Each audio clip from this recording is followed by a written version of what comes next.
ज्यादातर लोगों का फोकस, ज्यादातर लोगों का टेम्पटेशन इस बात में जरूर होता है, किसी भी तरह से कोई स्ट्रैटेजी मिल जाती, किसी भी तरह से कोई टिप मिल जाती तो हम भी सक्सेसफुल ट्रेडर बन पाते और हमारी भी नैया पार हो जाती। लेकिन क्या कभी आपने सोचा है कि जो स्ट्रैटेजी आपको मिलती, जो टिप आपने फाइंड आउट किए, वो अगर सही तरीके से आपने एग्जीक्यूट ना किए, इंप्लीमेंट ना कर पाए तो स्टे ट्यून्ड।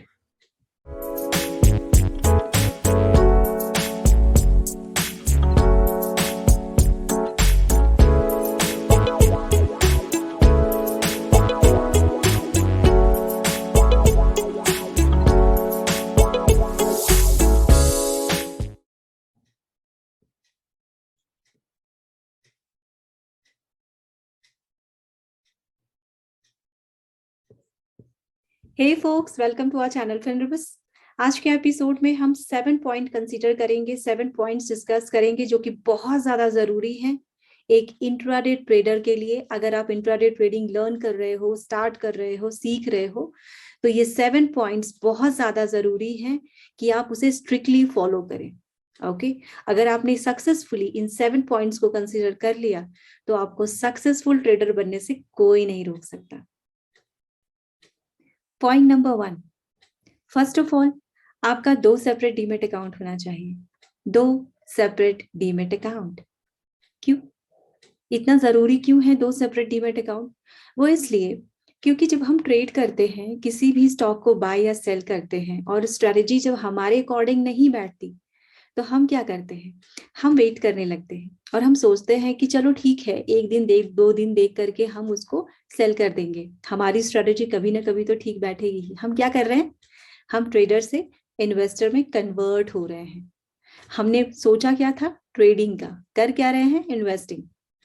ओके सो हम धीरे धीरे अपनी पोजीशन चेंज कर लेते हैं। 2 सेपरेट डीमेट अकाउंट होने से जब हम 2 सेपरेट डीमेट अकाउंट रखेंगे तो एक डीमेट अकाउंट का पर्सपेक्टिव, एक विजन एकदम क्लियर होगा कि इसमें कोई भी स्टॉक डीमेट में जाना ही नहीं चाहिए, इसमें सिर्फ और सिर्फ ट्रेडिंग होनी चाहिए। यानी कि बाय सेल सेम डे में ट्रांजेक्शन आप स्क्वायर ऑफ करेंगे। आप अगर लॉन्ग कर रहे हैं तो उसको सेल करेंगे, सेल किया है तो उसको स्क्वायर ऑफ करेंगे और पोजीशन सेटल हो जाएगी। ओके उसे इंट्राडे ट्रेडिंग के पर्सपेक्टिव से ही रखना है उस पर्टिकुलर डीमेट अकाउंट को। पर जब हम एक ही डीमेट के साथ इंट्राडे भी कर रहे हैं, स्विंग कर रहे हैं, इन्वेस्टिंग कर रहे हैं, पोजिशनल ट्रेडिंग कर रहे हैं, तो क्या होता है कि हम फिर वही सीएनसी करके कैरी फॉरवर्ड कर करके फिर हम ट्रेडर तो रहते नहीं है, फिर धीरे धीरे हमारा जो जितना भी कैपिटल है वो इन्वेस्टमेंट में कन्वर्ट होता जाता है, इररिस्पेक्टिव ऑफ द फैक्ट कि हमने ट्रेडिंग से स्टार्ट किया था। ओके इसलिए बहुत ज्यादा जरूरी है कि अगर हम इंट्राडे ट्रेडिंग के सीख रहे हैं, करना चाहते हैं, तो हमारा 2 सेपरेट डीमेट अकाउंट हो।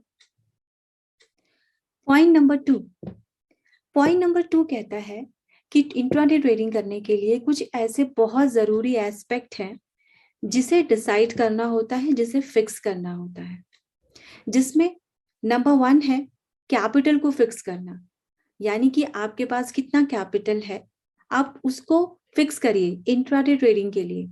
अगर आपके पास 50,000 है तो उसमें भी डिवाइड करिए कि इतने पैसे से मैं इन्वेस्टिंग करना है, इतने पैसे से पोजिशनल ट्रेडिंग, इतने पैसे से स्विंग ट्रेडिंग और इतने पैसे से इंट्राडे ट्रेडिंग करनी है।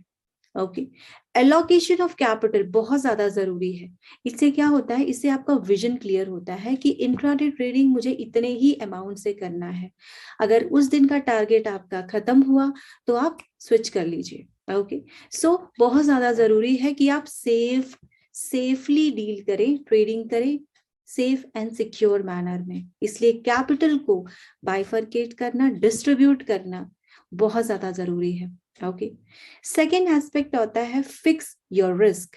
यानी कि अपने रिस्क को, अपने लॉस को डिसाइड करिए, उसको फिक्स करिए कि मुझे एक दिन में इतना ही लॉस मैं झेल पाऊंगा या झेल पाऊंगी, मुझे इस पर्टिकुलर ट्रेड में सिर्फ इतना ही लॉस चाहिए, 2% का लॉस चाहिए, 3% का लॉस चाहिए इन द सेंस, यानी कि मैं इतना ही लॉस फेस कर सकता हूं। अगर मेरा कैपिटल 2% से रिड्यूस होता है तो भी मुझे रात को नींद आ जाएगी। रिस्क उसे कहते हैं। ऐसा नहीं होना चाहिए कि हाँ आपने ये तो कह दिया कि हाँ आप इतना रिस्क ले सकते हैं, लेकिन आपको रात को नींद ही नहीं आ रही है। ओके, सो रिस्क ट्रेडिंग करने के लिए रिस्क को डिसाइड करना इन द सेंस कि आप रिस्क को आप एलोकेट करिए, परसेंटेज डिसाइड करिए या अमाउंट डिसाइड करिए कि एक ट्रेड में या एक दिन में आप इतना ही रिस्क ले सकते हैं, और रिस्क भी ऐसा जिससे आपका लॉस हो और आपको रात को नींद आए।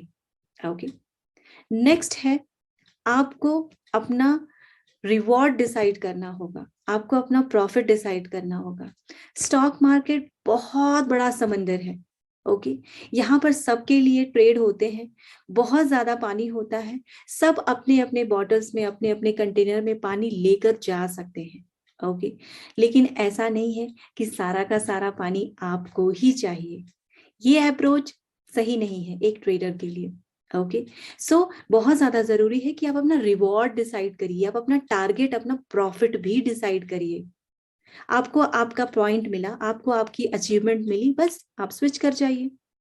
ओके, जितना जरूरी एंट्री होता है उससे बहुत ज्यादा जरूरी एग्जिट होता है। Okay, so decide your profit too. Next aspect है टाइम। पॉइंट नंबर 2 ये भी कहता है कि आप अपने ट्रेडिंग का टाइम डिसाइड करिए। क्यों? वो इसलिए क्योंकि इंट्राडे ट्रेडिंग करने का ये मतलब बिल्कुल भी नहीं है कि आप 9:15 से लेकर के 3:30 बजे तक स्क्रीन के सामने बस ऐसे ही बैठे रहें। नहीं, ऐसा नहीं। आप अपना टाइम डिसाइड करिए। वैसे बहुत time in the sense phases में चलती है मार्केट, यानी कि अगर मार्केट ओपन होती है तो 9:15 से लेकर के 11 बजे तक के बीच का जो है वो ट्रेंडिंग मार्केट होता है। फिर उसके बाद से लेकर के दोपहर में 2 बजे तक का टाइम जो है वो कंसोलिडेशन साइडवेज होता है, और फिर उसके बाद नेक्स्ट भी वापस ट्रेंड होता है। ओके, ये जो लास्ट वाला फेज होता है वो अपोजिट भी हो सकता है, सिमिलर डायरेक्शन में भी हो सकता है। सो इस तरह से 3 फेजेस में मार्केट वर्क करती है एक दिन में। सो आप अपना फेज डिसाइड करिए। ओके, कि आप किस फेज में ट्रेडिंग के लिए कंफर्टेबल हैं। ये जरूरी नहीं है कि आपको बस 9:15 से लेकर के 3:30 बजे तक स्क्रीन के सामने बस ऐसे बैठे रहना है। ओके, ट्रेड पे ट्रेड करते रहना है। ओवर ट्रेडिंग बहुत ज्यादा बेकार होती है। ओके, एक दिन में अगर आपने एक स्टॉक सेलेक्ट किया है ट्रेडिंग के लिए, बेस्ट है, लेकिन 3 या 4 या 5 स्टॉक तो वर्स्ट है। इससे ऊपर आपका स्टॉक सिलेक्शन ट्रेडिंग करने के लिए होना ही नहीं चाहिए। ओके, सो इस तरह से इन सारे एस्पेक्ट्स को फिक्स करना है। क्या क्या फिक्स करना है? कैपिटल को फिक्स करना है, टाइम फिक्स करना है, रिस्क फिक्स करना है और रिवॉर्ड फिक्स करना है। Okay, point number 3, decide your stop loss. Fix your stop loss. Stop loss को फिक्स ही करना था तो हम पॉइंट नंबर 2 में भी तो कंसीडर कर सकते थे। जब हमने कैपिटल की बात की थी, जब हमने रिस्क की बात की थी, रिवॉर्ड की बात की थी, टाइम की बात की थी, उसको भी तो फिक्स ही करना था, तो हम स्टॉप लॉस भी वहीं कंसीडर कर लेते। ऐसा क्यों किया सेपरेट पॉइंट, थर्ड पॉइंट में स्टॉप लॉस डाल दिया? वो इसलिए क्योंकि स्टॉप लॉस बहुत ज्यादा जरूरी है, इसीलिए इसे सेपरेट पॉइंट दिया गया है। हम इसे भूल नहीं सकते हैं। स्टॉप लॉस बहुत ज्यादा जरूरी है। स्टॉप लॉस के बिना ट्रेडिंग करना सुसाइड है, या फिर कह सकते हैं कि क्राइम है। हम इसे इस तरह से भी समझ सकते हैं, क्योंकि स्टॉप लॉस अगर नहीं लगाते हैं तो हम प्रॉफिट, हम ट्रेड करने के लिए, हम एक अच्छा पैसा बनाने के लिए ट्रेडिंग करते हैं, लेकिन जब हम स्टॉप लॉस नहीं लगाते हैं तो हमें सरप्राइजेस मिलते हैं, हमारे साथ ट्रेजेडी हो जाती है, हमारा कैपिटल डेप्रिशिएट हो जाता है, हम लॉस पे लॉस फेस करते रहते हैं। ओके, सो स्टॉप लॉस बहुत ज्यादा जरूरी है। पॉइंट नंबर 4, इलिक्विड स्टॉक में ट्रेडिंग नहीं करनी है, उसे इग्नोर करना है, उसे अवॉइड करना है, देखना ही नहीं है उसे। Illiquid stock in the sense जिसमें कोई वॉल्यूम नहीं, जिसमें कोई ट्रेडिंग का स्ट्रेंथ नहीं, जिसमें ट्रेडिंग नहीं की जाती है इन सिंपल सेंस, बहुत ज्यादा ट्रेडर्स नहीं है उसमें ट्रेडिंग करने के लिए। ओके, वो कैसे पता चलेगा? चार्ट में आप जब देखेंगे तो उसमें कैंडल्स ही नहीं बनी हुई होगी, कभी ऐसी लाइन, कभी ऐसी लाइन, गैप अप बहुत ज्यादा, इस तरह की जो रीडिंग्स होती है चार्ट की, वो सब क्या होती है? बिकॉज ऑफ इलिक्विडिटी की वजह से होती है। वहां पर बहुत ज्यादा बायर है, बहुत ज्यादा सेलर्स नहीं होते हैं ट्रेडिंग करने के लिए। ओके, सो इस तरह से इलिक्विड स्टॉक में ट्रेडिंग अवॉइड करनी है, उसे इग्नोर करना है। ओके, पॉइंट नंबर 5, अगर आप गुड मूड में नहीं हैं, अगर आपका मूड अच्छा नहीं है, या फिर आपने किसी से झगड़ा कर लिया है, या फिर फैमिली की कोई इशू चल रही है, तो आप बेटर है कि उस दिन ट्रेड अवॉइड करिए। क्यों? क्योंकि आपका ब्रेन कहीं और होगा, आप अच्छे डिसीजन नहीं ले पाएंगे, आपकी जो डिसीजन मेकिंग कैपेसिटी है उसमें थोड़ा सा बदलाव आया होगा। ओके, सो एडवाइजेबल यही होता है कि जिस दिन ऐसी कोई प्रॉब्लम चल रही हो, जिस दिन आपका हेल्थ इशू हो, आपका मूड अच्छा नहीं है, आप बेटर है कि उस दिन ट्रेडिंग ना करें। ओके, अगर आप उस दिन भी ट्रेडिंग करेंगे तो हो सकता है कि आप एक अच्छा डिसीजन ना ले पाओ। ओके, सो इससे आपके कैपिटल पे असर हो सकता है, इससे आपको लॉस का सामना करना पड़ सकता है। इसलिए बहुत ज्यादा जरूरी है कि आप अपने मूड का भी ख्याल रखें और अकॉर्डिंगली डिसीजन लें। पॉइंट नंबर 6 कहता है कि अगर आपकी पर्सनालिटी क्विक डिसीजन टेकर वाली नहीं है तो बेटर है कि आप इंट्राडे ट्रेडिंग अवॉइड करिए, बेटर है कि आप स्विंग ट्रेडिंग करिए, पोजिशनल ट्रेडिंग करिए, पर इंट्राडे ट्रेडिंग नहीं। क्यों? क्योंकि आप स्टॉक मार्केट के हिसाब से जल्दी जल्दी डिसीजंस नहीं ले पाते हो। सपोज अगर आपको स्टॉक बाय करना है, आप सोच रहे हो कि हाँ टेक्निकल इंडिकेटर्स बाय का सिग्नल दे रहे हैं, मेरी स्ट्रेटेजी के हिसाब से बाइंग का सिग्नल है, लेकिन मैं भी फिर भी सोच रहा हूँ बाय करूँ ना करूँ, बाय करूँ ना करूँ, और ये सोचते सोचते इसी कंफ्यूजन में, इसी एम्बिग्यूटी में प्राइस ऊपर चला जाता है, आपके हाथ से ट्रेड निकल जाता है।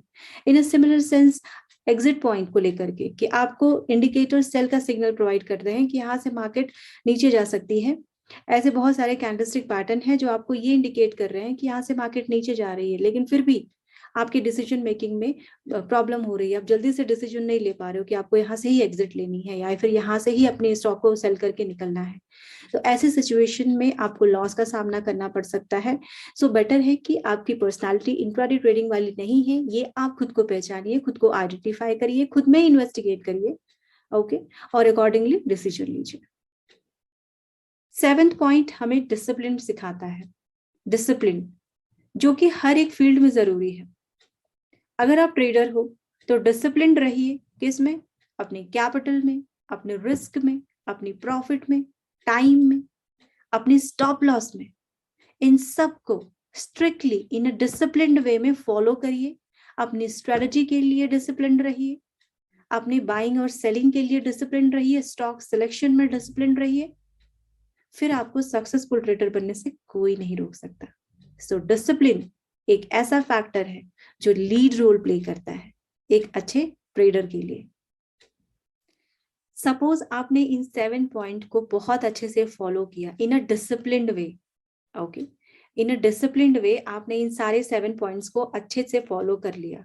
आपने अपना 2 सेपरेट डीमेट अकाउंट ओपन किया, आपने अपना कैपिटल डिसाइड किया, आपने अपना रिस्क डिसाइड किया, आपने टाइम डिसाइड किया, आपने अपना रिवॉर्ड डिसाइड किया, आपने स्टॉप लॉस के बिना ट्रेडिंग कभी की ही नहीं, इलिक्विड स्टॉक को हमेशा इग्नोर किया, एक अच्छे डिसीजन टेकर रहे आप।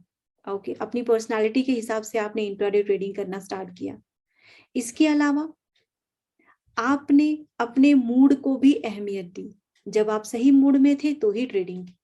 इन सारे फैक्टर्स को आपने बड़ी बारीकी से फॉलो किया तो आप एक अच्छे सक्सेसफुल ट्रेडर डेफिनेटली बनोगे। ओके, आज के लिए इतना ही, मिलते हैं नेक्स्ट एपिसोड में फिर किसी इंटरेस्टिंग टॉपिक के साथ। तब तक आप फेनरबिस को लाइक करिए, शेयर करिए, सब्सक्राइब करिए। Thank you so much.